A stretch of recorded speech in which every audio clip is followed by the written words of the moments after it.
இயேசு கிறிஸ்துவின் நாமத்துக்கு துதி கனம் மகிமை இப்பொழுதும் எப்பொழுதும் உண்டாவதாக. காட் டீம் சபையின் சார்பாக அனைவருக்கும் அன்னையர் தின நல்வாழ்த்துக்கள். Happy mother's day to all the mothers over here. இந்த அன்னையர் தினம், அன்னையர் மதர் அப்படின்னா என்னன்னு நீங்க பாத்தீங்கன்னா, கிரீக் ஆரிஜின்ல தான் இந்த மதர் அப்படின்ற வேர்ட் வந்து எடுக்கப்பட்டிருக்கு. மேட்டர் அப்படின்றாங்க. அப்படி மேட்டர் அப்படின்னா என்ன அர்த்தம் அப்படின்னா, கருப்பை அப்படின்னு அர்த்தம், கருவறை அப்படின்னு அர்த்தம். அதாவது அம்மான்ற வேர்டுக்கு கிரீக்ல வந்து மேட்டர், அதோட மீனிங் என்னன்னா கருப்பை அல்லது கருவறை அப்படின்னு அர்த்தம். அப்படிப்பட்ட ஒரு வார்த்தையிலிருந்து எடுக்கப்பட்ட ஒரு வார்த்தை தான் இந்த மதர். மதர் அப்படின்றது ஒரு ஆக்ரோனிம். ஆக்ரோனிம்னா ஃபர்ஸ்ட் அந்த குவாலிட்டிஸ் எல்லாம் வச்சு ஃபர்ஸ்ட் லெட்டர் வச்சு ஒரு வேர்டை கிரியேட் பண்ணுவாங்க. அது பேர் ஆக்ரோனிம். அதுதான் இந்த மதர். நீங்க பாத்தீங்கன்னா மதர்ஸோட குவாலிட்டிஸை நம்ம பார்க்கலாம். மதரோட மீனிங் என்னன்றதை நம்ம பார்க்கலாம். ஃபர்ஸ்ட் மீனிங் ஆஃப் மதர் என்ன நீங்க பாத்தீங்கன்னா, magnificent, outstanding, tender, honourable, extraordinary, remarkable. அதாவது என்ன சொல்றாங்கன்னா, இப்ப நான் தமிழ்ல சொல்றேன். மெக்னிஃபிசன்ட்னா அற்புதமான ஒரு படைப்பு, அற்புதமான ஒரு உறவு வந்து நமக்கு ஒரு தாயின் உறவு தான். அதே மாதிரி அவங்க தனித்துவம் மிகுந்தவர்கள், அவுட்ஸ்டாண்டிங்கா இருப்பாங்க. எல்லா விஷயத்திலுமே அவங்களுடைய அணுகுமுறை, அவங்க நம்மள பாக்குறது, விசாரிக்கிறது எல்லாமே ஒரு தனித்துவம் இருக்கும். மூணாவதா நீங்க பாத்தீங்கன்னா, அவங்க ரொம்ப மென்மையானவங்க. ஒரு தாய் அப்படின்றவங்க மென்மையானவங்க. எஸ்பெஷலி அவங்க குழந்தைங்களை பத்தி யாராவது ஏதாவது சொல்லிட்டா அதை அவங்களால பொறுத்துக்கவே முடியாது, தாங்கிக்கவே முடியாது. அவங்க பசங்க எவ்வளவு மோசமா இருந்தாலும் அதை பத்தி அவங்க கவலைப்பட மாட்டாங்க. பட் அடுத்தவங்க எதுவுமே சொல்லிடக்கூடாது, ஏன்னா அந்த அளவுக்கு அவங்களோட இருதயம் குழந்தைங்க மேல அவ்வளவு மென்மையா இருக்கு. நாலாவதா நீங்க பாத்தீங்கன்னா, அவங்க வந்து ஒரு மரியாதைக்குரியவங்க, ஆனரபிள் பர்சன். அவங்க வந்து நம்ம மதிப்பும் மரியாதையும் அவங்களுக்கு நம்ம செலுத்தணும். அடுத்தது பார்த்தா எக்ஸ்ட்ராடினரி அப்படின்றாங்க. எக்ஸ்ட்ராடினரினா, ஆர்டினரினா சாதாரணம், எக்ஸ்ட்ராடினரினா அசாதாரணமான விஷயங்களை செய்யக்கூடியவங்க. இந்த எக்ஸ்ட்ராடினரி எப்படி வருது நீங்க பாத்தீங்கன்னா, மெடிக்கல் ஃபீல்ட்ல சொல்றாங்க, ஒரு குழந்தைய பெற்றெடுக்கும் போது ஒரு தாய் வந்து அதிகப்படியான வலிகளை வந்து அனுபவிக்கிறாங்க. பாத்தீங்கன்னா பெயின் ஸ்கேல்னு சொல்லிட்டு மெடிக்கல் இதுல சொல்லுவாங்க. பெயின் ஸ்கேல்னா ஸ்டார்டிங் ஃப்ரம் 1 to 10. அதாவது 5 வந்து மீடியமான பெயின், அதுக்கு மேல வர பெயின் தான் வந்து டெலிவரி பெயின் அப்படின்னு சொல்லுவாங்க. அப்படி பார்க்க போனீங்கன்னா அந்த பெயின் ஸ்கேல்ல வந்து கிட்டத்தட்ட 7ல இருந்து 8 வரைக்கும் அந்த பெயினை வந்து அவங்க அனுபவிக்கிறாங்க. இது வந்து சாதாரணமான மனிதர்களால முடியவே முடியாதாமா. வெறும் நம்மளோட தாய்மார்கள் மட்டும்தான், அதுவும் அந்த டைமுக்கு கர்த்தர் அவங்களுக்கு வந்து அந்த பலத்தை கொடுத்து அந்த வலியை வந்து தாங்கக்கூடிய சக்தியை வந்து கர்த்தர் நமக்கு தராரு. அதனாலதான் அவங்க வந்து அசாதாரணமானவர்கள், சாதாரணமானவர்கள் அல்ல. அப்படி நீங்க பாத்தீங்கன்னா, அடுத்தது பாத்தீங்கன்னா ரிமார்க்கபிள், குறிப்பிடத்தக்கவர்கள். அவங்க வந்து தனித்தன்மையுடையவர்கள், குறிப்பிடத்தக்கவர்கள். அவங்களுடைய குவாலிட்டிஸ்லாம் வந்து ரொம்ப டிஃப்ரெண்டா இருக்கும். அதாவது எதுக்கு நமக்கு எப்படி வேணுமோ அப்படி நம்ம தாய் நமக்காக வளைஞ்சு கொடுத்து நமக்காக அவங்க வந்து தன்னுடைய வாழ்க்கையை வந்து தியாகம் பண்றவங்க தான் தாய். இப்ப வந்து நம்ம தாயோட மீனிங் நம்ம பார்த்தோம், மதர்ன்னு சொல்லிட்டு. அடுத்தது வந்து நம்ம தாயோட குவாலிட்டிஸ் பார்க்க போறோம். அவங்களோட குணநலன்கள் என்ன? தாயோட குணநலன்கள் பாத்தீங்கன்னா இங்க நிறைய லிஸ்ட் அவுட் பண்ணிருக்கேன். ஆக்சுவலா இதெல்லாம் பத்தாது, இன்னும் வந்து நிறைய வார்த்தைகள் நம்ம தாய்மாருக்கு நம்ம சொல்லலாம். நம்ம தாய்க்கு வந்து நிறைய வார்த்தைகள் சொல்லலாம். அதுல நான் வந்து ரொம்ப ஹேண்ட் பிக் பண்ணிருக்கேன். ஒரு சிலதை மட்டும், முக்கியமான விஷயங்களை மட்டும் நான் இதுல எடுத்திருக்கேன். நீங்க பாத்தீங்கன்னா, love, care, nurture, support, protective, strong, patient, selfless, resilient. இந்த குவாலிட்டிஸ் கொடுத்துருக்கேன். இப்ப இந்த குவாலிட்டிஸ்ல நீங்க பாத்தீங்கன்னா 2 விதமா இந்த குவாலிட்டிஸை பிரிக்கலாம். ஃபர்ஸ்ட் நீங்க பாத்தீங்கன்னா, love, care, nurture, support, protective, அது வரைக்கும் அவங்களோட மென்மையை காட்டுது. அதுக்கப்புறம் நீங்க பாத்தீங்கன்னா ஸ்ட்ராங், பேஷண்ட், செல்ஃப்லெஸ், ரெசிலியன்ட், இதுல எல்லாம் பாத்தீங்கன்னா அவங்களோட அசாதாரண தன்மையை காட்டுது. அப்ப வந்து ஒரு தாய் கிட்ட 2 குவாலிட்டியுமே இருக்கு. அவங்க பொறுமையா இருப்பாங்க, அமைதியா இருப்பாங்க, சாந்தமா இருப்பாங்க, கருசேனையோட இருப்பாங்க, அன்போட இருப்பாங்க, இரக்கத்தோட இருப்பாங்க. ஆனா அதே நேரத்துல அவங்க என்ன பண்ணுவாங்க, ரொம்ப இருதயத்தை பொறுத்த வரைக்கும் அவங்க ரொம்ப வலுவானவர்கள். நீங்க பாத்தீங்கன்னா ஆண் பெண்ல ஒரு வித்தியாசம் இருக்கும். ஆண் வந்து மஸ்குலரான பர்சன், அதாவது வந்து அவங்களுக்கு வந்து மஸ்குலரா அவங்க வந்து ரொம்ப ஸ்ட்ராங்கா இருப்பாங்க. ஆனா வந்து ஒரு உமன் வந்து உடம்பளவுல ஸ்ட்ராங்கா இல்லைன்னா மனசளவுல ஒரு ஆணை விட பல மடங்கு அவங்க வந்து ஸ்ட்ராங் ஆனவங்க. இருதயத்தின் அளவுல அவங்க வந்து எப்படினாலும் எந்த சூழ்நிலையினாலும் அவங்க ஈஸியா அதுல இருந்து வெளியில வர முடியும் அவங்களால. மற்றவங்களால அது மாதிரி அதாவது ஒரு ஆணால முடியாது அப்படின்னு சொல்லிட்டு பயாலாஜிக்கலா சொல்றாங்க. இதெல்லாம் வந்து சயின்டிஸ்ட் சொல்றாங்க, நான் சொல்லல. அது வந்து என்னன்னா, இப்ப ஃபர்ஸ்ட் நீங்க பாத்தீங்கன்னா லவ், இதுக்கு எல்லாமே வந்து தமிழ் வேர்ட்ஸ் எடுத்திருக்கேன். அன்பு, பரிவு, வளர்ப்பு, பராமரிப்பு, ஆதரவு, பாதுகாப்பு, இதெல்லாமே வந்து தாயோட குணம். அப்புறம் பொறுமை, தன்னலமற்ற ஒரு தன்மை, வீறு கொண்டு எழும்புதல், இதெல்லாமே வந்து ஒரு தாயோட குவாலிட்டி. அன்பு உங்களுக்கு எல்லாருக்குமே தெரியும். தாய் வந்து ரொம்ப அன்பானவங்க, எந்த வித சூழ்நிலையிலும் நம்மளை விட்டு கொடுக்காதவங்க, ரொம்ப அன்பா இருப்பாங்க. அடுத்தது வந்து கேர். அவங்க என்ன பண்ணுவாங்க, நமக்கு தெரியும் நல்லா இருக்கும் போதெல்லாம் கூட நமக்கு நம்மளோட அம்மா ஞாபகம் ரொம்ப வராது. ஆனா நமக்கு ஒரு ஜுரம் வந்துருச்சு, ஒரு உடம்பு முடியலன்னா இம்மீடியட்டா நம்ம ஞாபகத்துக்கு வரவங்க நம்ம அம்மா தான். ஏன்னா 1000 பேர் நம்மளை சுத்தி இருந்தாலும் ஒரு அம்மா நம்மளை பாதுகாக்கிற மாதிரி பாக்குற மாதிரி யாராலையும் பார்க்க முடியாது. அதனால அவங்களோட அன்பு வந்து ரொம்ப வித்தியாசமானது. அவங்க கேர், அவங்களுடைய பராமரிப்பு, நீங்க பாத்தீங்கன்னா நம்மள வந்து அவங்க பரிவு, அவங்களுடைய இரக்கத்தை முழுசும் நம்ம கிட்ட காட்டுறாங்க. அடுத்தது நீங்க பாத்தீங்கன்னா நர்ச்சர் அப்படின்ற வேர்டு. நர்ச்சர்னா ஒரு செடியை வளர்க்குற மாதிரி. ஒரு செடியை வளர்க்கறதும் ஒரு குழந்தைய வளர்க்கறதும் ஒண்ணு. இப்ப நீங்க பாத்தீங்கன்னா ஒரு குழந்தை திடீர்னு அழுவுதுன்னா அந்த குழந்தையோட அம்மாக்கு தான் தெரியும் அந்த குழந்தை எதுக்காக அழுவுது. பசிக்காக அழுகுதா, இல்ல வயிறு ஏதாவது வலிக்குதா, இல்ல வேற ஏதாவது ஒரு டிஸ்கம்ஃபர்ட் அந்த குழந்தைக்கு இருக்கா அப்படின்றது வந்து யாருக்குமே தெரியாது. ஆனா நீங்க பாத்தீங்கன்னா அந்த அம்மா கரெக்டா ஐடென்டிஃபை பண்ணுவாங்க, எதனால இந்த குழந்தை அழுவுது, என்ன கொடுக்கணும் இந்த குழந்தைக்குன்னு ஒரு அம்மாக்கு மட்டும்தான் தெரியும். அதனால வந்து இந்த நர்ச்சர்ன்றது வந்து அவங்களுக்கு ரொம்ப பொருந்தக்கூடிய ஒரு வார்த்தை. எப்படி ஒரு உழவனுக்கு வந்து எப்ப நீர் பாய்ச்சணும், எப்ப நீர் பாய்ச்சக்கூடாதுன்னு ஒரு வயலுக்கு தெரியுதோ, அதே மாதிரி தாய். அடுத்தது நீங்க பாத்தீங்கன்னா சப்போர்ட். நம்ம எல்லாருக்குமே தெரியும் நம்ம தாய் வந்து நமக்கு எல்லாத்தையுமே சப்போர்ட் பண்ணுவாங்க. நான் முதல்ல சொன்ன மாதிரி நம்ம எவ்வளவு தப்பு பண்ணாலும் நம்ம பக்கத்துல நிற்பாங்க, சப்போர்ட் பண்ணுவாங்க, நம்ம பண்ணதுதான் கரெக்ட்னு சொல்லுவாங்க. அடுத்தது வந்து ப்ரொடெக்டிவ்னா நம்மளை பாதுகாப்பாங்க. நம்மளுடைய தாய்மார்கள் எப்போதுமே நம்மள பேணி பாதுகாத்து நம்மளை வளர்க்குறாங்க. இந்த குவாலிட்டிஸ் எல்லாம் ரொம்ப மென்மையான குவாலிட்டிஸ். அடுத்து வரப்போறது நீங்க பாத்தீங்கன்னா அவங்க ரொம்ப ஸ்ட்ராங். ஒரு உறுதிப்பாடு அவங்களுக்கு அதிகமா இருக்கு, மன உறுதி. அதாவது எந்த சூழ்நிலை எப்படி வந்தாலும் சரி, ஒரு சிங்கிள் மதரோ இல்லாட்டி கஷ்டப்படுற எந்த சூழ்நிலையிலையும் எதுவுமே வந்து ஒரு அனுகூலமான ஒரு சூழ்நிலை இல்லாம, சூழ்நிலைகள் பிரதிகூலமா இருந்தாலுமே அவங்க எந்தவித சூழ்நிலையிலையும் தன்னுடைய குழந்தைய எப்படியாவது வளர்த்து ஆளாக்கி பெரிய ஒரு மனுஷியா நிறுத்தணும் இந்த உலகத்துல அவங்க நினைக்கிறதுல அவங்கள மாதிரி வேற யாருமே வர முடியாது. அதனால்தான் நம்ம கடவுள் வந்து நமக்கு வந்து எல்லாருக்குமே நல்ல ஒரு தாயை வந்து கர்த்தர் கொடுத்து நமக்கு கிஃப்டா கொடுத்துருக்காரு. அவ்வளவு தூரம் அவங்க உறுதிப்பாடு உடையவங்க. அடுத்தது வந்து பேஷண்ட், ரொம்ப பொறுமையானவங்க. எல்லா விஷயத்திலயும் அவங்க பொறுமையா இருந்து தன்னுடைய வாழ்க்கையில என்னென்ன செய்ய வேண்டுமோ அதை பொறுமையா இருந்து அவங்க செய்யக்கூடிய ஒரு ஒரு ஒரு மனுஷி தான் வந்து தாய். அடுத்தது வந்து செல்ஃப்லெஸ். தனக்குன்னு அவங்க எதுவுமே வச்சுக்க மாட்டாங்க. எனக்கு இது வேணும் அப்படின்னு அவங்க எதுவுமே எடுத்து வச்சுக்க மாட்டாங்க. அது சாப்பாடாகட்டும், இல்ல சில வசதிகள் ஆகட்டும், பொருட்கள் ஆகட்டும், பணம் ஆகட்டும், இது எனக்கு அப்படின்னு ஒரு செப்பரேட்டான ஒரு போர்ஷனை எடுத்து அவங்களுக்குன்னு அவங்க வச்சுக்கவே மாட்டாங்க. ஏன்னா அவங்களுக்குரியது எல்லாமே குழந்தைகளுக்குரியது, அப்படிதான் அவங்க பார்ப்பாங்க. அதனாலதான் வந்து அவங்களுக்கு வந்து இந்த செல்ஃப்லெஸ் அப்படின்ற வேர்டு வந்து அவங்களுக்கு ரொம்ப வந்து பொருந்தக்கூடிய ஒரு வார்த்தை. அடுத்தது இந்த ரெசிலியன்ட் அப்படின்னு சொல்றாங்க. ரெசிலியன்ட்னா என்னன்னா, விழுந்து கிடந்தாலும் பவுன்ஸ் பேக் அப்படின்வாங்க இங்கிலீஷ்ல. அதாவது எந்த ஒரு சூழல்லையும் ரொம்ப மோசமான சூழல்ல இருந்தா கூட அங்க இருந்து திருப்பி மீண்டு வந்து ஒரு பெரிய சாதனைய செய்யக்கூடிய ஒரே ஒரு பர்சன் யாருன்னா நம்ம இந்த உலகத்திலே வந்து தாய் தான். சூழல் எப்படி இருந்தாலும் அதை பத்தி கவலைப்படாம ஒரு வீறு கொண்டு எழுந்து தன்னுடைய குழந்தைகளுக்காக போராடுற ஒருத்தவங்க நம்மளுடைய தாய். சரி, இப்ப தாய் பத்தி நம்ம வந்து மதர்னா என்னன்னு பார்த்தோம், மதரோட குவாலிட்டிஸ் பார்த்தோம். அடுத்தது வந்து நமக்கு யாரு ரோல் மாடல்? நமக்கு ரோல் மாடல் ஒரே ஒருத்தர் தான் இந்த உலகத்துல. தாய்க்கும் அவர் தான் ரோல் மாடல், தகப்பனுக்கும் அவர் தான் ரோல் மாடல். அவர் யாருன்னா இயேசு கிறிஸ்து.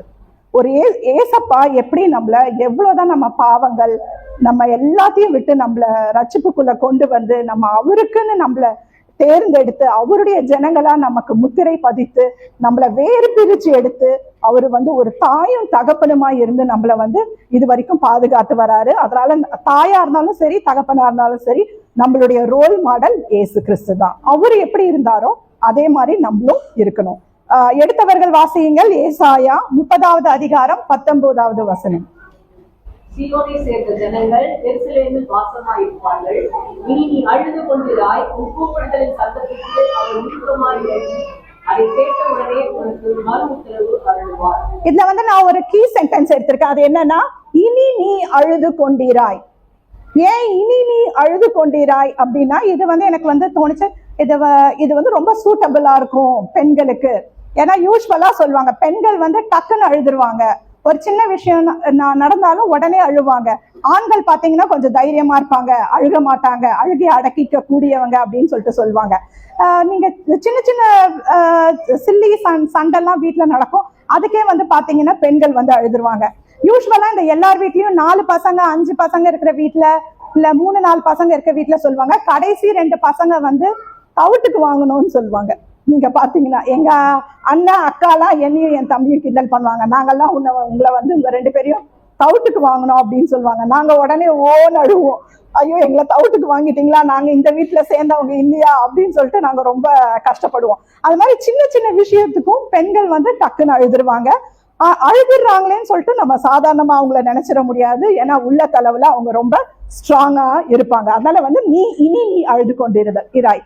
எந்த கவலைகள், எந்த கஷ்டங்கள், நஷ்டங்கள், மோசங்கள், நாசங்கள் நமக்கு வந்தாலும் நம்ம இனி அழுது கொண்டு இருக்கக்கூடாது. ஏன்னா நம்மளுடைய இரட்சகர் இயேசு கிறிஸ்து நம்மளோட இருக்கிறார், அவர் நம்மளை வழிநடத்துவார் அப்படின்ற ஒரு உறுதிப்பாடோட நம்முடைய வாழ்க்கைய நம்ம வாழணும். அதே மாதிரி நம்முடைய பிள்ளைகளுக்கும் அதை நம்ம கற்றுத்தரவர்களா இருக்கணும். ரைட்டுங்களா?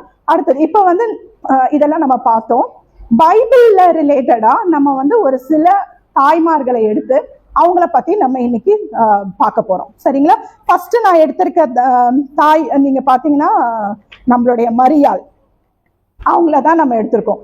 அப்ப தாய் எப்படி இருக்க வேண்டும் என்பதை இப்ப நம்ம பார்ப்போம் மரியாள் மூலமா. மரியாளை நீங்க பாத்தீங்கன்னா உங்களுக்கு தெரியும், அவங்க வந்து திருமணம் ஆகல, நிச்சயம் தான் ஆயிருக்கு. ஆனா நீங்க பாத்தீங்கன்னா அவங்க வந்து கன்சீவ் ஆயிட்டாங்க, முழுகாம இருக்காங்க. அப்ப வந்து என்ன ஆகும், இந்த சொசைட்டி எப்படி இருக்கும்? இந்த சொசைட்டி பயங்கர மோசமா பேசும். அதுவும் நீங்க யோசித்து பாருங்க, 2000 வருஷத்துக்கு முன்னாடி இது மாதிரி ஒரு சூழ்நிலையில ஒரு பெண் வந்து இப்படி இருக்கா அப்படின்னும் போது அவங்க கணவன் கூட யோசிப்பு என்ன பண்றாரு, ரகசியமா அவங்கள தள்ளி விட்டுறலாம்னு சொல்லிட்டு அவர் பிளான் போடுறாரு. அப்ப பாத்தீங்கன்னா ஒரு கைவிடப்பட்ட நிலைமை, ஊராருடைய ஏச்சு பேச்சுக்கள், கிண்டல் கேலிகள், கண்டபடி அவங்கள வந்து ஏசி பேசுறது, இதெல்லாமே அவங்க கேட்டுட்டு அவங்களுக்கு எல்லாமே தெரியுது இது மாதிரி நம்மளை பத்தி பேசுறாங்க. ஆனாலும் அவங்க என்ன சொல்றாங்க, இது மாதிரி ஒரு சூழ்நிலைக்குள்ள அவங்க போகும்போது அவங்க தன்னையே முற்றிலுமாக கீழ்ப்படிந்து கர்த்தருக்கு ஒப்பு கொடுக்குறாங்க. அதாவது அவங்க என்ன சொல்றாங்கன்னா, நான் கர்த்தருடைய அடிமை அப்படின்னு சொல்றாங்க. எது எனக்கு நடந்தாலும் நான் கர்த்தருடைய அடிமை, கர்த்தர் எனக்கு என்ன சொல்றாரோ நான் அதை அப்படியே கீழ்ப்படிவேன், வேர்ட் பை வேர்ட் நான் அதை அப்படியே எடுத்து அதை கீழ்ப்படிவேன் அப்படின்றதுல வந்து அவங்க ரொம்ப உறுதியா இருக்கிறாங்க. ஏன்னா அவங்களுக்கு தெரியும், உலகத்தை ரட்சிக்கக்கூடிய ரட்சகர் அவங்க மூலமா தான் வரப்போறாங்க, அவங்க அதற்கான ஒரு கருவியா இருக்காங்க அப்படின்றது வந்து அவங்களுக்கு வந்து அது வந்து தேவதூதர் மூலமா அவங்களுக்கு வந்து வெளிப்பட்டுச்சு. அதாவது நம்ம வந்து ரட்சகரை இந்த உலகத்துக்கு கொண்டு வரும்போது அதற்கான என்ன சொல்றது, அதற்கான சில பிரச்சனைகள், சேலஞ்சஸ் எல்லாம் அவங்க ஃபேஸ் பண்ணி தான் ஆகணும். ஆனாலும் பரவாயில்ல, இந்த உலகம் நல்ல நிலைமைக்கு வரணும், இந்த உலகத்துல இருக்க ஜனங்கள்லாம் ரட்சிக்கப்பட்டு, பாவங்கள் மன்னிக்கப்பட்டு, சாபங்கள் நீக்கப்பட்டு, கவலைகள், கஷ்டங்கள், கண்ணீர்கள் துடைக்கப்பட வேணும் அப்படின்னா கட்டாயமா இந்த இயேசு கிறிஸ்துவான ரட்சகர் இந்த பூமிக்கு வரணும். அதனால அவங்க எல்லாத்தையும் தாங்கிட்டு தன்னுடைய வேதனைகள் எல்லாம் அவங்க உள்ள அடக்கிட்டு அவங்க என்ன பண்றாங்க, கர்த்தருக்காக அவங்களே ஒப்பு கொடுக்கறாங்க. ஆமா, இதுல நீங்க இது ஆனா அவங்க என்ன சொல்றாங்கன்னா, இந்த லூக்கா 1:46-47 அவங்க இவ்வளவு வேதனை மத்தியிலும் அவங்க ரொம்ப சந்தோஷமா சொல்ற ஒரு விஷயம் என்னன்னா, இந்த என் ஆத்துமா கர்த்தரை மகிமைப்படுத்துகிறது, என் ஆவி என் இரட்சகராகிய தேவனில் களி கூறுகிறது. அவ்வளவு கஷ்டத்துல இருந்தாலும் அவங்க என்ன சொல்றாங்க, அவங்க ஆத்துமா வந்து எப்போதுமே கர்த்தரை மகிமைப்படுத்துது. அதே மாதிரி அவங்க நீங்க நம்ம எல்லாம் நினைக்கலாம், அவங்க கஷ்டப்படுவாங்களோ, கவலைப்படுவாங்களோ, போய் ஒரு மூலையில ஒடுங்கிடுவாங்களோ, ஒடுக்கப்பட்ட நிலைமைக்கு ஆயிடுவாங்களோ, தள்ளப்பட்ட நிலைமைக்கு ஆயிடுவாங்களோன்னு நம்ம நினைக்கலாம்.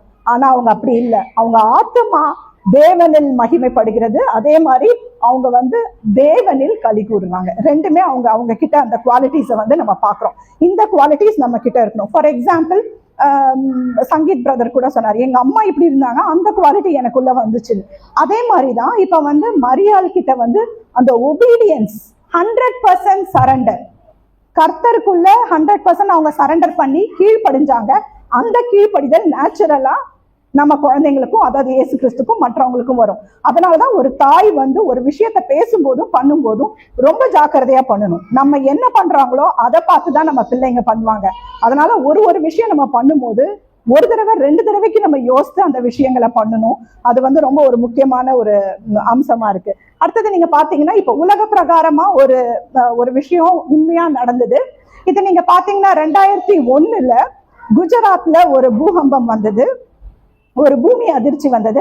அதுல பாத்தீங்கன்னா ஒரு தாயும் ஒரு மகளும் இருக்காங்க. அந்த தாய் வந்து வேலைக்கு போறாங்க, அந்த மகள் வந்து பள்ளியில படிக்கிறா. அப்ப வந்து எவ்ரிடே வந்து அந்த ஸ்கூல் முடிஞ்சோடனே அவங்க அம்மா வந்து அவளை ஒரு ஸ்பெசிபிக்கான ஒரு குறிப்பிட்ட ஒரு இடத்துல வந்து நிக்க வச்சிருவாங்க.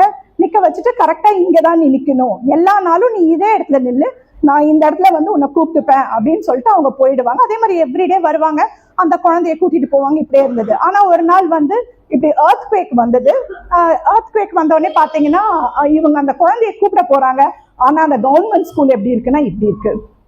அப்ப வந்து அந்த தாய் ரொம்ப பதறி போயிடுறாங்க. நான் என்ன பண்றது, இப்படி இடிபாடுகளுள்ள இருக்கே, இப்ப என் குழந்தை உயிரோட இருக்காளா இல்லையான்னு தெரியலேன்னு சொல்லிட்டு அவங்க என்ன பண்றாங்க, நின்று ஒரு சின்ன ஜெபத்தை பண்ணிட்டு தன்னுடைய மகளோட பேரை வந்து சத்தமா கூப்பிடுறாங்க. கூப்பிட்ட உடனே ஒரு மெல்லிய சத்தம் வருது, அம்மா அம்மா நான் இங்கதான் இருக்கேன் அப்படின்னு சொல்லிட்டு. உடனே அவங்க என்ன பண்றாங்க, அந்த மீட்பு குழு கிட்ட வேகமா ஓடுறாங்க. ஓடி போய் அவங்க என்ன சொல்றாங்க, அந்த டீமை பார்த்து என் குழந்தை இங்கதான் இருக்கிறா, சீக்கிரமா வாங்கன்னு சொன்னோடனே அவங்க ஒரு 4-5 பேர் வந்து டக்குன்னு அந்த இடிபாடுகள்ல இருந்து அந்த குழந்தைய எடுக்கிறாங்க. அப்ப அந்த குழந்தை சொல்லுதான், அம்மா நீங்க சொன்னீங்கன்னு சொல்லிட்டு எல்லா குழந்தைங்களும் ஓடுனாங்கம்மா, ஆனா நீங்க சொன்னீங்க இந்த இடத்துல நின்னு நான் வருவேன்னு சொல்லிட்டு, நான் அதை கீழ்ப்படைஞ்சு இதே இடத்துல நின்னேன். கர்த்தருடைய தயவுல பாத்தீங்கன்னா நீங்க கரெக்டா வந்து என்னை கூப்பிட்டீங்க. அந்த மற்ற குழந்தைங்களும் என்ன ஆனாங்கன்னு தெரியல, ஆனா இந்த குழந்தை கீழ்ப்படிஞ்சதுனால, அம்மா வார்த்தைக்கு கீழ்ப்படிஞ்சதுனால அந்த குழந்தை காப்பாற்றப்பட்டுச்சு. இது வந்து நான் ஹிந்துல ஒரு நியூஸ் ஆர்டிக்கல் நான் படிச்சேன், அதை வச்சுதான் நான் இந்த எக்ஸாம்பிள் எடுத்தேன். சரிங்களா? அடுத்த ஒரு தாயை நம்ம பார்க்கலாம். அடுத்தது தாய் பார்த்தீங்கன்னா ரொம்ப நம்மளுடைய வேதத்துல ரொம்ப முக்கியமானவங்க, இவங்க எலிசபெத். நம்ம எல்லாருக்குமே தெரியும் எலிசபெத் யாருன்னு சொல்லிட்டு. ரொம்ப வயசாயிடுச்சு, ஆனாலும் அவங்களுக்கு வந்து குழந்தைகள் கிடையாது. அவங்க வந்து கர்த்தருக்குள்ள விசுவாசத்தோட காத்துட்டு இருக்காங்க. அவங்களும் அவங்களுடைய கணவரும் வந்து விசுவாசத்துல கர்த்தருக்குள்ள அவங்க வந்து காத்துட்டு இருக்காங்க, தனக்கு ஒரு குழந்தை வரும்னு சொல்லிட்டு. அப்படி பார்க்க போனீங்கன்னா நீங்க ஜெக்கரியா, அவர் வந்து என்னன்னா தூபம் காட்டுகின்றவரா இருக்காரு கர்த்தருடைய பரிசுத்த ஸ்தலத்துல. அப்ப தூபம் காட்டிட்டு இருக்கும் போது என்ன ஆகுது, ஒரு தூதன், கேப்ரியல் தூதன் வந்து அவர்கிட்ட பேசுறாரு.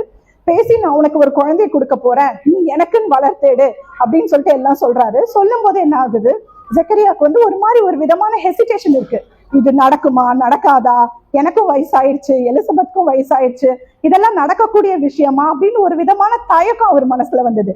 அந்த தயக்கத்தை பார்த்த உடனே கேப்ரியல் வந்து சொல்றாரு, எடுத்தவர்கள் வாசியுங்கள், லூக்கா 1:20. இதோ தகுந்த காலத்திலே நிறைவேற போகிற என் வார்த்தைகளை நீ விசுவாசியாதபடியினால் இவைகள் சம்பவிக்கும் நாள் மட்டும் நீ பேசக்கூடாமல் பூமியா இருப்பாய் என்றார். ஆமா, அதாவது நீ பேச முடியாது, ஏன்னா வந்து உனக்கு ஒரு ஹெசிடேஷன் வந்துருச்சு, உன் மைண்ட்ல ஒரு தயக்கம் வந்துருச்சு. அதனால இது நடந்து முடிகிற வரைக்கும் நீ நெகட்டிவா எதுவும் பேசிடக்கூடாது, எதிர்மறையான பேச்சுகள் உன் வார்த்தையில இருந்து உன் வாயில இருந்து வந்துடக்கூடாது அப்படின்னு சொல்லிட்டு கர்த்தர் என்ன பண்றாரு, அவனுடைய வாயை வந்து மூடிடுறாரு. ஆனா நீங்க பாத்தீங்கன்னா எலிசபெத்துக்கு பாத்தீங்கன்னா 2 பெஸ்ட் குவாலிட்டிஸ் இருக்கு. ஒண்ணு வந்து பாசிட்டிவா பேசுவாங்க, ரெண்டாவது நீங்க பாத்தீங்கன்னா அவங்க வந்து நல்ல ஒரு உபசரணை எல்லாம் ரொம்ப அருமையா பண்ணுவாங்க. ஃபர்ஸ்ட் நீங்க பாத்தீங்கன்னா அவங்க பாசிட்டிவா பேசுறதுனால்தான் அவங்க வந்து கர்த்தரை விசுவாசிச்சு ஒரு விதமான தயக்கமுமே இல்லை. கர்த்தர் நமக்கு ஒண்ணு சொன்னார்னா அது கட்டாயமா நம்மளுடைய வாழ்க்கையில நிறைவேறும். சூழ்நிலைகள் எப்படி வேணா இருக்கலாம், அதுக்கு எதிர்மறையா கூட சூழ்நிலைகள் இருக்கலாம், ஆனாலும் கர்த்தர் அதை சொல்லிட்டாருன்னா அது கட்டாயம் நம்மளுடைய வாழ்க்கையில நிறைவேறும்ன்ற உறுதிப்பாடோட எலிசபெத் இருக்காங்க. ஒரு பாசிட்டிவான விஷயங்களை பேசுறாங்க. அதே மாதிரிதான் நம்மளும் நம்ம வீட்டுல வந்து நம்ம குழந்தைகளை வந்து இது உன்னால முடியாது, இது நடக்காது, இது கிடைக்காது, இது வந்து உன்னால செய்ய முடியாது, நீ நினைக்கிற மாதிரி இல்லை, அதெல்லாம் ஒரு பெரிய விஷயம், அதெல்லாம் ஒரு மலை மாதிரி, உன்னால எப்படி முடியும் அப்படின்னு தயவு செய்து எந்த தாயும் சொல்லாதீங்க. உன்னால முடியும், நீ செய், கர்த்தர் உனக்கு நன்மையானதை தருவாரு. என்னை பலப்படுத்துகின்ற கிறிஸ்துவினாலே எல்லாவற்றையும் செய்ய எனக்கு பலன் உண்டு அப்படின்னு இந்த வசனத்தை குழந்தைங்களுக்கு கத்து கொடுத்து, நீ எந்த விஷயம் செய்யறதுக்கு முன்னாடியும் இந்த வசனத்தை சொல்லிட்டு செய். அப்ப வந்து ஆவியானவர் இடைப்பட்டு உன்னால முடியலனாலும், உனக்கு உன் பலத்துக்கு மிஞ்சினதா இருந்தாலும் கர்த்தர் அதை வந்து கைகூடி வர செய்வார், அதை வாய்க்க செய்வார். அதனால நம்ம என்ன பண்ணணும், நம்ம பிள்ளைங்களுக்கு எப்போதுமே பாசிட்டிவான விஷயத்த மட்டும்தான் நம்ம வந்து சொல்லி கொடுக்கணுமே தவிர நெகட்டிவா உன்னால முடியாது அப்படின்றதே சொல்லாதீங்க. சப்போஸ் மார்க் எல்லாம் கம்மியா எடுத்தா கூட கவலைப்படாதீங்க, சொல்லுங்க இந்த தடவை பரவாயில்ல, நெக்ஸ்ட் டைம் ஹார்ட் ஒர்க் பண்ணி நிறைய மார்க்ஸ் வாங்கு அப்படின்னு சொல்லிட்டு சொல்லி அவங்கள என்கரேஜ் பண்ணுங்க. ஒரு ஸ்டேஜ்லயும் குழந்தைங்களை என்கரேஜ் பண்ணி ஒரு நல்ல பாதையில கொண்டு போடுறது ஒரு தாயால மட்டும்தான் முடியும். எலிசபெத் அதே மாதிரி இருந்தனால்தான் அவங்களால பேச முடிஞ்சது. ஆனா அவங்களுடைய கணவன் சக்கரியாவால பேச முடியாம போயிடுச்சு. ஏன்னா ஒரு விதமான தயக்கம் இருந்துச்சு. இவங்க கிட்ட பாசிட்டிவ் கன்ஃபெஷன் இருந்தது, அதாவது வந்து நேர்மறையான பேச்சுக்கள், நேர்மறையான சிந்தனைகள் இருந்தது. அதனால இவங்க பேசி கர்த்தரை துதிச்சு விசுவாச வார்த்தையினால அறிக்கையிட்டு அவங்க என்ன பண்றாங்க, சந்தோஷப்படுறாங்க. இப்ப நீங்க அடுத்தது நீங்க பாத்தீங்கன்னா அவங்க வந்து 6 மாசம் முழுகாம இருக்காங்க, கன்சீவ் ஆயிருக்காங்க. 6 months அவங்க வந்து வயிற்றுல வந்து குழந்தை இருக்கு, ஜான் த பேப்டிஸ்ட் இருக்காரு. ஆனாலும் நீங்க பாத்தீங்கன்னா மரியாள் வராங்க. மரியாள் வந்து அவங்கள பார்த்து வாழ்த்துதல் சொன்ன உடனே என்ன ஆகுது, அவங்களுடைய குழந்தை அவங்களுடைய வயிற்றுல துள்ளிச்சு. அப்புறம் அவங்க சொல்றாங்க, பார்த்த உடனே சொல்றாங்க, ஸ்திரீகளுக்குள் ஆசீர்வதிக்கப்பட்டவளே நீ வாழ்க அப்படின்னு மரியாளை பார்த்து சொல்றாங்க. இப்பெல்லாம் நீங்க பாத்தீங்கன்னா நல்லா இருக்கவங்க வீட்டுக்கு நம்ம போனாலே அவங்க உபசரிக்கிறது பெரிய விஷயமா இருக்கு.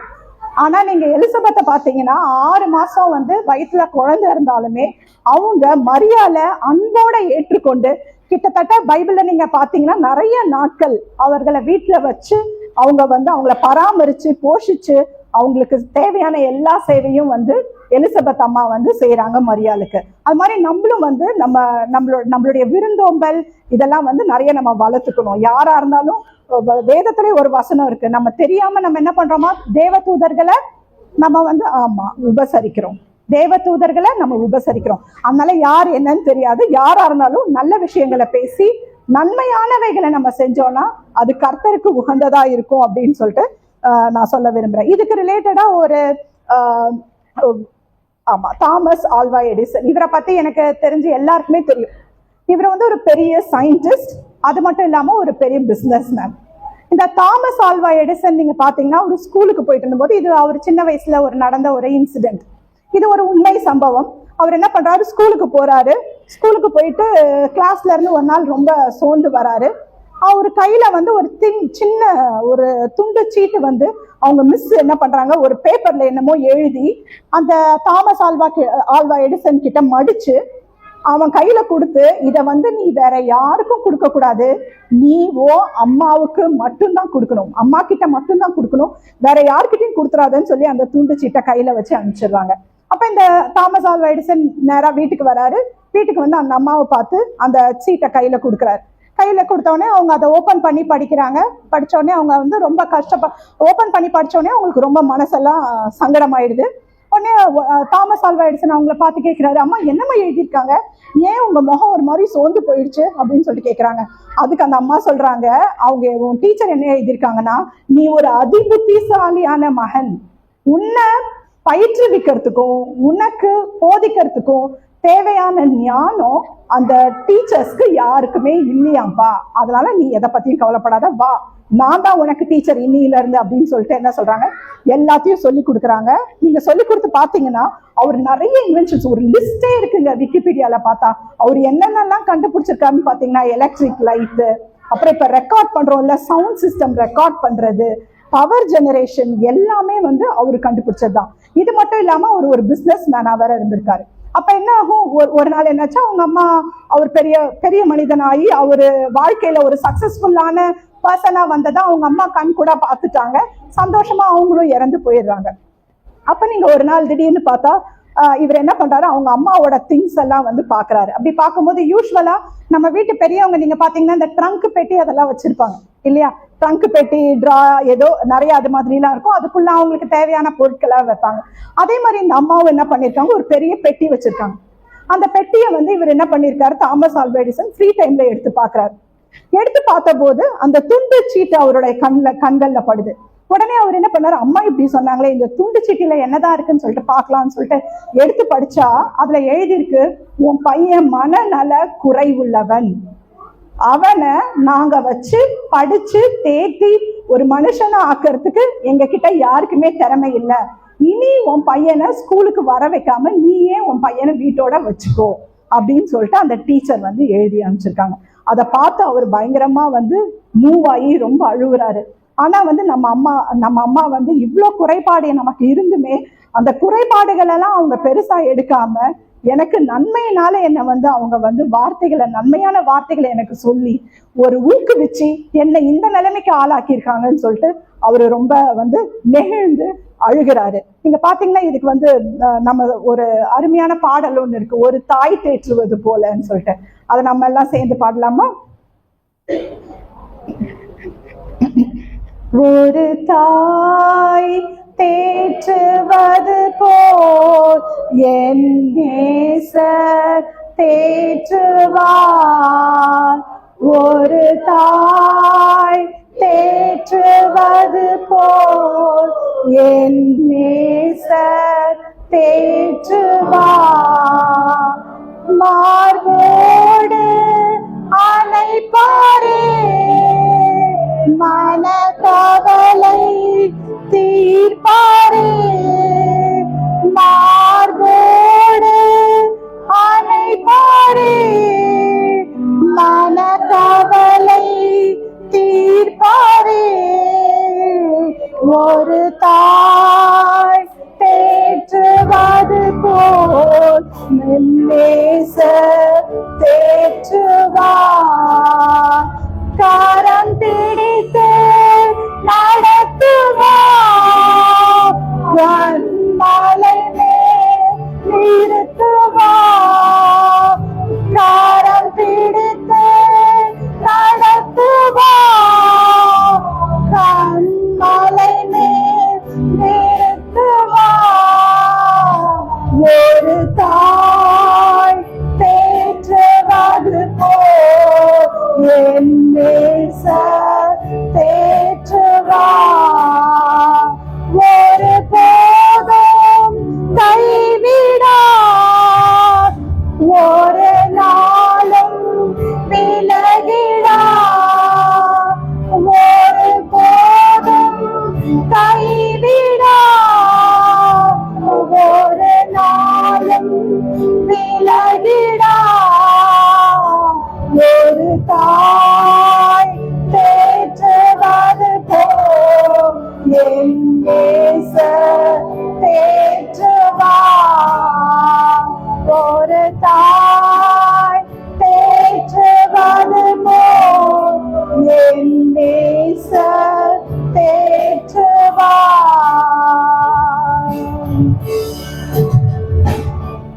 ஹல்லேலூயா, கிறிஸ்துவுக்கே மகிமை உண்டாவதாக. அடுத்ததா நம்ம பார்க்க போற எக்ஸாம்பிள் வந்து ரொம்ப முக்கியமான ஒரு எக்ஸாம்பிள், யோகேபேத் பத்தி நம்ம இப்ப பார்க்க போறோம். யோகேபேத் யாருன்னா மோசஸுடைய தாய். ஓகேங்களா? இப்ப இந்த மோசஸுடைய தாய் வந்து ரொம்ப ஒரு இக்கட்டான ஒரு சூழ்நிலையில இருக்காங்க. எல்லாருக்குமே தெரியும், பார்வோன் வந்து ஒரு ஆர்டர் கொடுத்துட்டாரு. என்னன்னா, இந்த கை குழந்தைகள் எல்லாம் என்ன பண்ணணும், ஆண் பிள்ளைகள் எல்லாம் என்ன பண்ணும், தலையை வந்து தரிச்சு போடணும் அப்படின்னு சொல்லிட்டு ஒரு ஆர்டர் கொடுத்துடுறாரு. பாத்தீங்கன்னா ரொம்ப ஒரு இக்கட்டான ஒரு சூழ்நிலை. எல்லாரும் என்ன பண்ணிடுறாங்க, எல்லா தாய்மார்களும் பயந்து ராஜாவோட கட்டளைக்கு இணங்கி போயிடுறாங்க. ஆனா நீங்க பாத்தீங்கன்னா இந்த யோகேபேத் அப்படின்றவங்க ரொம்ப ஒரு ஸ்ட்ராங்கான லேடி. அவங்க எதை பத்தியுமே கவலைப்படல. ராஜா சொன்ன என்ன, யார் சொன்ன என்ன, என் குழந்தைய நான் வளர்ப்பேன், கர்த்தருடைய திட்டத்துக்கு நேரா நான் வளர்ப்பேன் அப்படின்னு சொல்லிட்டு அவங்க ரொம்ப ஸ்ட்ராங்கா இருந்தாங்க. நீங்க பாத்தீங்கன்னா ஒரு சின்ன குழந்தைய ஒரு நாள் நம்ம வீட்டுல பக்கத்து வீட்டுக்கு தெரியாம வச்சிருக்கிறதே ஒரு பெரிய விஷயம். ஏன்னா குழந்தை அழுவும், நம்மளும் வந்து அவங்களோட சேர்ந்து குழந்தைங்களோட சேர்ந்து கொஞ்சம் சத்தம் நிறைய வரும் ஒரு வீட்டுல. ஆனா நீங்க பாத்தீங்கன்னா அவங்க 3 மாசம் அளவுமா அந்த குழந்தைய அவங்க மறைச்சு வச்சு வளர்த்திருக்காங்க. அதாவது அவங்களுக்கு வந்து தேவ திட்டம் என்ன அப்படின்றத அவங்களுக்கு தெரிஞ்சிருக்கு. அதாவது இந்த மோசஸ் பிற்காலத்துல இஸ்ரவேல் அடிமைப்பட்டு இருந்த அந்த எகிப்திலிருந்து இவர்களை எல்லாம் கூட்டிக் கொண்டு போய் பாலும் தேனும் ஓடுகின்ற அந்த கானான் தேசத்திற்கு கொண்டு போய் விட போகிறார் என்பதை அவங்க விசுவாச கண்களின் மூலமா பார்த்து அதற்கு ஏத்த மாதிரி அந்த திட்டத்துக்கு நேரா அந்த வழி எப்படிப்பட்ட ஒரு வழி, ஒரு தலைவர் எப்படி இருக்கணும், ஒரு இத்தனை ஜனங்களை கூட்டிட்டு போற அந்த தலைவர் எப்படி இருக்கணுமோ அந்த குவாலிட்டிஸ் எல்லாம் அவங்க என்ன பண்றாங்க, ஃபீட் பண்ணும்போது அந்த குவாலிட்டிஸ் எல்லாம் இன்ஸ்டில் பண்றாங்க. நீ இப்படி எல்லாம் இருக்கணும். எகிப்துல என்னுடைய ஜனங்கள், கர்த்தருடைய ஜனங்கள், இஸ்ரவேல் ஜனங்கள் அடிமைப்பட்டு கிடக்குறாங்க.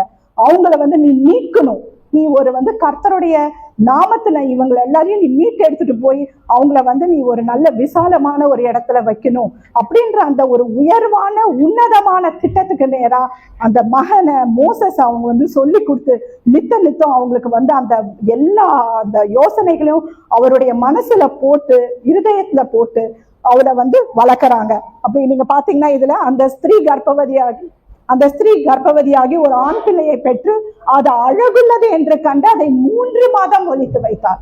அது ஒரு பெரிய விஷயம். நீங்க அடுத்த இது பாத்தீங்கன்னா உங்களுக்கு தெரியும் எப்படின்னு சொல்லிட்டு அவங்க அந்த நாணல் பெட்டியில போடுறாங்க, அது நைல் நதியில போகுது. அப்படி இருக்கும்போது பார்வோனுடைய மகளே அதை பாக்குறாங்க.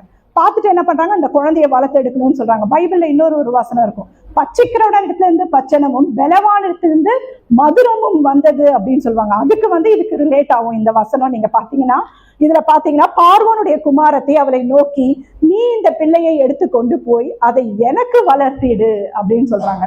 அந்த குழந்தைய யாருக்கு வளர்க்கணுமா?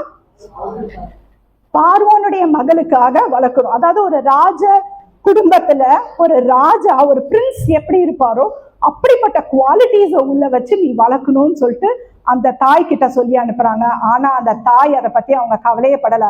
ஆனா அவங்க யார் திட்டத்துக்கு நேரா வளர்த்தாங்கன்னா இயேசு கிறிஸ்துவின் திட்டத்துக்கு நேரா அந்த குழந்தைய வளர்த்தாங்க, மோசஸை வளர்த்தாங்க. ஆண்டவருடைய திட்டத்துக்கு நேரா வளர்த்தி அவங்க என்ன பண்ணாங்க, ஆண்டவரை இடைப்பட வச்சு அவங்க பெரிய விஷயங்கள் இந்த மோசே மூலமா நடந்துச்சு. இதுக்கு ரிலேட்டடா நீங்க பாத்தீங்கன்னா உலக பிரகாரமா கூட நம்ம அடிமைத்தனத்துல நம்முடைய நாடும் சரி மற்ற நாடுகளும் சரி கன்சிடர் பண்ணப்பட்டுச்சு. பாத்தீங்கன்னா சில ஏழை நாடுகள் எல்லாம் ரொம்ப அடிமைத்தனத்துக்குள்ள கொண்டு போவாங்க, பணக்கார நாடுகள். இப்போ பாத்தீங்கன்னா நம்மளோட ஊர்ல இருந்து கூட ஹிஸ்டரியில இதெல்லாம் இருக்கு.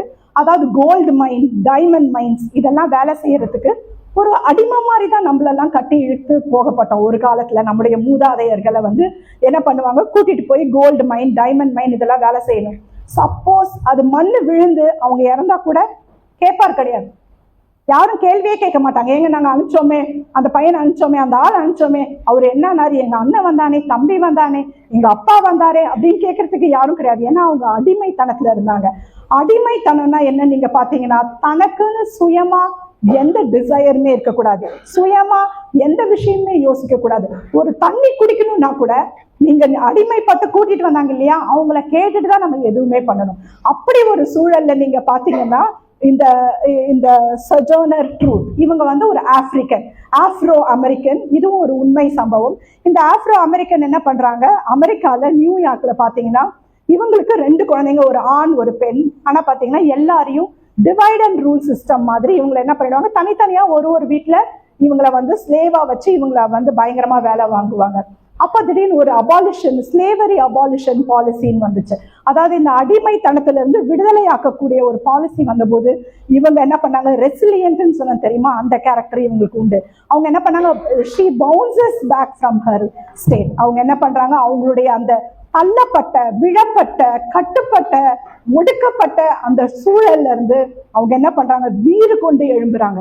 எழும்பி என்ன பண்றாங்க, தன்னுடைய மகளை பார்த்து அவளையும் அந்த வீட்டுல இருந்து மீட்டெடுத்து அவங்க என்ன பண்றாங்க, அந்த நியூயார்க்ல இருக்க அமெரிக்கன் மேல ஒரு பெட்டிஷன் சூ பண்ணி அவங்க என்ன பண்றாங்க, இந்த அடிமைத்தனத்துல இருந்து எங்களை மீட்டெடுக்கணும் அப்படின்னு சொல்லிட்டு அவங்க பையன், அவங்க பொண்ணு 3 பேரும் அந்த அடிமைத்தனத்துல இருந்து வெளியில வந்துடுறாங்க. அதுதான் ஃபர்ஸ்ட் உலகத்திலே இவங்க தான் இந்த விஷயத்த பண்ணாங்க அப்படின்னு சொல்லிட்டு ஹிஸ்டரியில எழுதியிருக்கு. அடுத்தது நீங்க பாத்தீங்கன்னா இவங்க அதோட நிக்கல, வெளியில இவங்க என்ன பண்ணாங்க, கர்த்தரை விடுதலையோட ஆராதிச்சாங்க. அவங்க என்ன பண்ணாங்க, பெரிய ப்ரீச்சர் ஆயிட்டாங்க. அதுக்கப்புறம் அவங்க பெரிய பிரசங்கியார் ஆகி எல்லா இடத்துக்கும் போய் கர்த்தருடைய சுவிசேஷத்தை அறிவிச்சு அவங்களும் அவங்க பிள்ளைகளும் கர்த்தரை ஆராதிச்சாங்க. எப்படி வந்து மோசே வந்து விடுதலையாக்கி நம்ம எகிப்தியர்களை வந்து எகிப்தில இருந்து இஸ்ரவேல் ஜனங்களை கூட்டி கொண்டு போனாரோ, அதே மாதிரி கர்த்தர் நம்மள சிலருக்கு இந்த வரங்களை கொடுத்து நம்மளையும் கர்த்தர் வந்து நம்ம குடும்பங்களுக்கு ஆசீர்வாதமா, நம்ம வந்து நிறைய பேர் பாத்தீங்கன்னா நம்ம குடும்பங்களுக்கு ஒரு ஆசீர்வாதத்தின் வாய்க்கால்களா நம்ம இருக்கோம். ரைட்டுங்களா? கட்டாயமா அது உண்டு. ஒரு குடும்பத்துல ஒரு கிளான், ஒரு கோத்திரத்திலையும் கடவுள் ஒருத்தவங்களை தேர்ந்தெடுப்பாரு. தேர்ந்தெடுத்து அந்த மொத்த குடும்பத்துக்குமே அவங்கள ஆசீர்வாதமா நிறுத்துவார். அப்படிப்பட்ட ஆசீர்வாதமான வாய்க்கால்களாக நம்ம எல்லாரையும் கர்த்தர் மாற்றணும்னு சொல்லிட்டு நான் இந்த நேரத்துல கர்த்தர்கிட்ட ஜெபிச்சுக்கிறோம். கர்த்தருக்கு ஸ்தோத்திரம் சொல்றோம். அதுக்காக நம்ம எல்லாரும் ஹல்லேலூயா, கர்த்தர் அதை செய்வார் என்று நாம் விசுவாசிப்போம். Thanks be to Jesus Christ. அடுத்தது நீங்க பாத்தீங்கன்னா அன்னாளுடைய எக்ஸாம்பிள் தான் நம்ம நெக்ஸ்ட் பார்க்க போறோம். அன்னாளை பத்தி உங்களுக்கு எல்லாருக்கும் தெரியும். அன்னாள் வந்து பெனினா, எல்கானாக்கு 2 மனைவிகள். ஒண்ணு வந்து பெனினாள், இன்னொன்னு வந்து அன்னாள். நீங்க பாத்தீங்கன்னா பெனினாளுக்கு குழந்தைகள் உண்டு, அன்னாளுக்கு குழந்தைகள் இல்லை. அதனால எப்போதுமே இந்த பெனினாள் வந்து என்ன பண்ணுவாங்க, அன்னாளை மனமடிவாக்குவாங்க. ஏதோ ஒண்ணு சொல்லி பிரிக் பண்ற மாதிரி எதையோ ஒண்ணு சொல்லி அவங்கள கஷ்டப்படுத்திட்டே இருப்பாங்க. அப்படி இருக்கும்போது இவங்க என்ன பண்ணுவாங்க, எப்போதுமே இவங்க எப்படி இருப்பாங்களாம், எப்போதுமே ஒரு மாதிரி அழுது கொண்டே இருப்பாங்க. இவங்க வந்து ஒரு சந்தோஷமா இருக்க மாட்டாங்கன்ற மாதிரி போட்டிருக்கு. சாப்பிடாமல் அழுது கொண்டு இருப்பாள்னு வேதத்திலே போட்டிருக்கு. அவங்க வந்து ஏதாவது ஒரு விசேஷமா போனாங்கன்னா அவங்களுக்கு வந்து மனமடி வாக்கிடுவாங்க. ஏதாவது சொல்லி உடனே அவங்க ஓன் அழுவ ஆரம்பிச்சுட்டு சாப்பிடாம இப்படி இருப்பாங்க. ஆனாலும் அவங்க கணவன் அவங்கள அப்படி நேசிச்சாலும் அந்த நேசம் அவங்களுக்கு பெருசா இல்லை. தனக்கு ஒரு குழந்தை வேணும்ன்றதுல அவங்க ரொம்ப உறுதியா இருந்தாங்க. அப்படி நீங்க பார்க்க போனீங்கன்னா உங்களுக்கு தெரியும் எப்படி அவங்க கர்த்தர்கிட்ட போய் கர்த்தருடைய சமூகத்துல தன்னுடைய இருதயத்தையே ஊற்றி ஜெபிச்சாங்க. அப்ப ஏலி கூட வந்து கேட்பாரு, என்ன நீ வந்து குடிச்சு வெறிச்சிருக்கியா அப்படின்ற மாதிரி கேட்பாரு. அப்ப வந்து இல்ல, நான் என்னுடைய இருதயத்துல இருக்க சஞ்சலத்தை நான் என்ன பண்ணேன், கர்த்தருடைய பாதத்துல ஊற்றிட்டு வந்தேன் அப்படின்னு சொல்லிட்டு அவங்க சொல்லுவாங்க. இது நீங்க பாத்தீங்கன்னா நான் ஃபர்ஸ்ட் சொன்னேன், இனி நீ அழுது கொண்டிராய் அப்படின்னு சொன்னேன் இல்லையா, அதோட பிற்பாடான வசனம் இப்படி சொல்லுது, உன் கூப்பிடுதலின் சத்தத்துக்கு அவர் உருக்கமாய் இறங்கி அதை கேட்ட உடனே உனக்கு மறு உத்தரவு அருளி செய்வார். அதாவது நம்ம ஒண்ணு நம்ம கர்த்தர்கிட்ட கேட்டோம்னா அதை வந்து நம்ம கூட அதை மறந்துடுவோம். சில சமயம் நம்ம மனசுல லைட்டா ஒரு பிளாஷ் ஆஃப் தாட்னு சொல்லுவாங்க, அப்படியே திடீர்னு ஒரு மின்னல் மாதிரி அந்த யோசனை வந்துட்டு போவோம், அதை நம்ம மறந்துடுவோம். ஆனா கர்த்தர் வந்து அதை நினைவு வச்சு அதை நமக்கு நிறைவேற்றி தருவார். இது நம்ம எல்லார் வாழ்க்கையிலையும் கட்டாயமா நடந்திருக்கும்னு நான் விசுவாசிக்கிறேன். ஏன்னா என்னுடைய வாழ்க்கையில இது மாதிரி பல விஷயங்கள் நடந்திருக்கு. ஜஸ்ட் லைக் தான் நம்ம ஒரு ஆசைப்படுவோம், கடைசியில பார்த்தா அது வீட்டுக்கு வந்தா அது அந்த பொருள் அங்க இருக்கும். அது மாதிரி கர்த்தர் வந்து நம்மளுடைய இருதயத்தின் வாஞ்சைகளை அவர் அறிந்து அதை நிறைவேற்றுகின்ற தெய்வமா இருக்கிறாரு. அப்படிப்பட்ட தெய்வத்தை நம்ம கொண்டிருக்கிறோம். நம்ம வந்து பெரிய பாக்கியவான்கள். இப்ப பாத்தீங்கன்னா நீங்க நெக்ஸ்ட் போடுவோம். அப்பொழுது அவள், உம்முடைய அடியாளுக்கு உம்முடைய கண்களிலே தயை கிடைக்க கடவுது என்றால், பின்பு அந்த ஸ்திரீ புறப்பட்டு போய் போஜனம் செய்தால். அப்புறம் அவள் துக்கமுகமாய் இருக்கவில்லை. ஏன் துக்கமுகமாய் இருக்கவில்லை? ஏன்னா அவங்களுடைய துக்கத்தெல்லாம் கர்த்தருடைய பாதத்துல அவங்க இறக்கி வச்சுட்டாங்க. இனி அவங்களுக்கு துக்கம் கிடையாது. ஏன்னா கர்த்தர் பார்த்துக்குவார். நம்மளுடைய பாரங்கள் சுமைகள் எல்லாம் கர்த்தர் மேல வச்சுட்டா அவரு பார்த்துக்குவாரு. நம்ம அதை பத்தி கவலைப்படவும் தேவையில்லை, அந்த பாரங்களை நம்ம சுமக்கவும் தேவையில்லை. அதுதான் நம்மளுடைய தெய்வத்துடைய முக்கியமான ஒரு ஆசீர்வாதமான விஷயங்கள் நமக்கு அதுல நிறைய உண்டு. அடுத்தது நீங்க ஒரு வயசானவர் என்ன பண்றாரு, ஒரு வீட்டுல ஒரு வயசானவர் இருக்காரு. அவர் வந்து ஒரு இறந்து போற ஒரு சூழ்நிலையில இருக்காரு. அவர் எப்போதுமே என்ன பண்ணுவார்னா சுயத்தை ரொம்ப மதிக்கிறவர். சுய உழைப்பு, சுய சிந்தனை, சுய கட்டுப்பாடு, அதுக்கப்புறம் வந்து சுய பலன், இதெல்லாம் ரொம்ப இது பண்ணி அவர் என்ன பண்ணுவாரு, கடவுள்னு ஒருத்தர் கிடையவே கிடையாது இந்த உலகத்துல. எல்லாமே நம்மளுடைய உழைப்பு, நம்மளுடைய திறமை, நம்மளுடைய ஞானம், நம்மளுடைய பிளான் போட்டு சில விஷயங்களை செய்யறதுனால்தான் எல்லாமே நடக்குது அப்படின்னு சொல்லிட்டு இருப்பாரு. அதே மாதிரி இப்ப நம்மளுடைய நீங்க பாத்தீங்கன்னா நம்மளுடைய மூதாதையர்கள் தாத்தா பாட்டி எல்லாம் என்ன பண்ணுவாங்க, கர்த்தரே உண்மையான தெய்வம், இந்த இதை வந்து நம்மளும் பற்றிக்கணும்னு நம்ம கிட்ட கொடுத்துட்டு போயிருக்காங்க. அதே மாதிரி இது அடுத்த ஜெனரேஷனுக்கும் இன்னும் 1000 தலைமுறை வரைக்கும் இது வரணும்னு நம்ம ஆசைப்படுறோம். அதே மாதிரி இந்த வயசானவர் என்ன நினைக்கிறாரு, இந்த விஷயம் பர்டிகுலரான விஷயம் கடவுள் இல்லை அப்படின்றத அவங்க பேரனுக்கு நல்லா மனசுல பதிய வைக்கணும்னு சொல்லிட்டு என்ன பண்றாரு, அவருடைய வாசல் நிலக்கால்ல வந்து அவர் இதை எழுதியிருக்காரு, God is nowhere அப்படின்னு எழுதிட்டாரு. அப்ப மரண படுக்கையில இருக்காரு. மரண படுக்கையில இருந்துட்டு அவர் என்ன பண்றாரு, அவங்க பேரனை எல்லாம் கூப்பிடுறாரு. பேரனெல்லாம் கூப்பிட்டு, இது பத்தியா எல்லாரும் ஒண்ணு நினைச்சுக்கோங்க, நம்மளுடைய உழைப்பு தான் முக்கியம், மற்றது எதுவுமே இந்த உலகத்துல முக்கியம் இல்லை. அதனால எல்லாம் நல்லா உழைக்கணும், எல்லாம் நல்லா படிக்கணும், எல்லாம் நல்லா ஞானத்தோட பிஹேவ் பண்ணணும் அப்படின்னு சொல்றாரு. சொல்லிட்டு அப்ப சொல்றாரு, God is nowhere அப்படின்னு சொல்லிட்டு நீங்க எல்லாம் இப்ப சொல்லுங்க பார்க்கலாம், அதெல்லாம் வந்து நீங்க சொல்லணும், இப்ப அதை கன்ஃபெஸ் பண்ணணும் அப்படின்னு சொல்றாரு. அப்ப பாத்தீங்கன்னா அந்த குழந்தைங்க எல்லாம் கூடி வந்து என்ன சொல்லிட்டாங்க, God is now here அப்படின்னு படிச்சுட்டாங்க. நோவேர்ன்றத now here, கடவுளே இல்லை, கடவுள் இந்த இடத்தில் இல்லைன்றது போய் கடவுள் இந்த இடத்தில் இருக்கின்றார் அப்படின்றது எல்லாம் சேர்ந்து குழந்தைங்கள் சொன்ன உடனே அவருக்கு என்ன பண்றதுனே தெரியல. கடைசி நேரத்துல மரண படுக்கையில அவர் கர்த்தரை ஏற்றுக்கொண்டு மரிச்சாரு. அடுத்தது நீங்க பாத்தீங்கன்னா இதே மாதிரி நம்ம எல்லாரையுமே தாங்குற ஒரே ஒருத்தர் தான். ஒரு அருமையான சகோதரி என்ன பண்ணுவாங்க, அவங்க தனியா இருக்காங்க, அவங்க வயசாயிடுச்சு, குழந்தைங்களை எல்லாம் கல்யாணம் பண்ணி கொடுத்துட்டு அவங்க தனியா இருக்காங்க. எவ்ரிடே அவங்க பீச்சுக்கு பக்கத்துல ஒரு வீடு இருக்கு, அதனால அவங்க என்ன பண்ணுவாங்க, பீச் ஓரமா வந்து எப்போதுமே நடந்து ஜெபிப்பாங்க, ப்ரேயர் வாக் மாதிரி பண்ணுவாங்க, ஜெப நட மாதிரி அவங்க எடுப்பாங்க. எவ்ரிடே வருவாங்க, சந்தோஷமான நாட்கள், குழந்தைங்க வந்துட்டு போற நாட்கள், ரொம்ப இன்பமான காலங்கள் எல்லாம் நினைச்சு கர்த்தரை துதிச்சு சந்தோஷமா அந்த இடத்த விட்டு அவங்க கடந்து செல்லுவாங்க. அப்படி வந்து எவ்ரிடே வரும்போது ஒரு நாள் என்ன ஆயிடுச்சு, அவங்களுக்கு ரொம்ப உடம்பு முடியல, சுத்தமா முடியாம போயிடுச்சு. அப்ப என்ன பண்ணாங்க, அவங்க படுத்த படுக்கை ஆயிட்டாங்க. அப்ப வந்து அவங்க வந்து எப்படியோ கஷ்டப்பட்டு திக்கி திணறி எப்படியோ எழுந்து அந்த கடலுக்கு வந்துட்டு ரொம்ப கஷ்டப்பட்டு நடக்க முடியாம நொண்டி நடக்கிறாங்க. அப்ப வந்து அவங்க என்ன சொன்னாங்க, கர்த்தரை பார்த்துட்டு, கர்த்தாவே நான் நல்ல சந்தோஷமான நாட்கள், களிப்பா இருந்த நாட்கள், நல்ல வசதியா இருந்த நாட்கள்ல நான் நடக்கும் போது என் பக்கத்துல ஒரு கால் அடி எனக்கு எப்போதுமே தெரியும். அப்ப நான் உங்ககிட்ட கேட்பேன், இது என்னோட காலடி ஏசப்பா, பரவாயில்ல பக்கத்துல இருக்கிற காலடி யாருதுன்னு. அப்ப நீங்க என்னைக்குமே சொல்வீங்க, இது என்னோட காலடி, ஏன்னா நான் எப்போதுமே உன் கூட கை கோர்த்து நடந்து வரேன் அப்படின்னு சொல்வீங்க. ஆனா இன்னைக்கு பாத்தீங்கன்னா ஒரே ஒரு கால் தடம் தான் இருக்கு, பக்கத்துல என்ன இல்லை, காலடி இல்லை ஏசப்பா, என்ன நீங்க கைவிட்டுட்டீங்களா, எனக்கு பலன் இல்லையா அப்படின்னு கேக்குறாங்க. அப்ப நீங்க பாத்தீங்கன்னா கர்த்தர் சொல்றாரு, இல்ல நான் உன்னை கைவிடல, நான் உன்னை தாங்குவேன், நான் உன்னை சுமப்பேன், நான் உன்னை ஏந்துவேன், நான் உன்னை தப்புவிப்பேன், உன்னை எல்லா இக்கட்டில் இருந்தும் எல்லா கஷ்டங்களில் இருந்தும் நான் உன்னை விடுதலையாக்கி உன்னை ஏந்தி சுமந்து பாதுகாத்து உன்னை ஒரு தாய் தன் குஞ்சுகளை கூட்டி சேர்ப்பது போல, ஒரு கழுகு தன் குஞ்சுகளை தன்னுடைய ரெக்கையில சுமந்து கொண்டு போறது போல நித்தம் நான் உன்னை சுமந்து கொண்டு போகிறேன். அதனால் இனி நீ அழுது கொண்டிராய், உனக்கு எல்லாமே களிப்பாதான் நடக்கும். இனிமே நமக்கு வர காலங்கள் மகிழ்வான ஆசீர்வாதமான காலங்கள், ஆசீர்வாதத்தின் ஊற்றாக கர்த்தர் நம்மளை மாற்ற போகின்றார். இயேசுவின் நாமத்திலே நம்ம எல்லாம் கூடி ஆராதிப்போம் கர்த்தரை.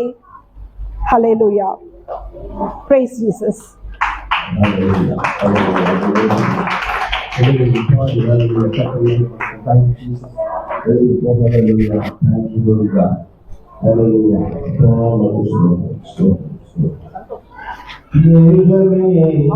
மகிமையின்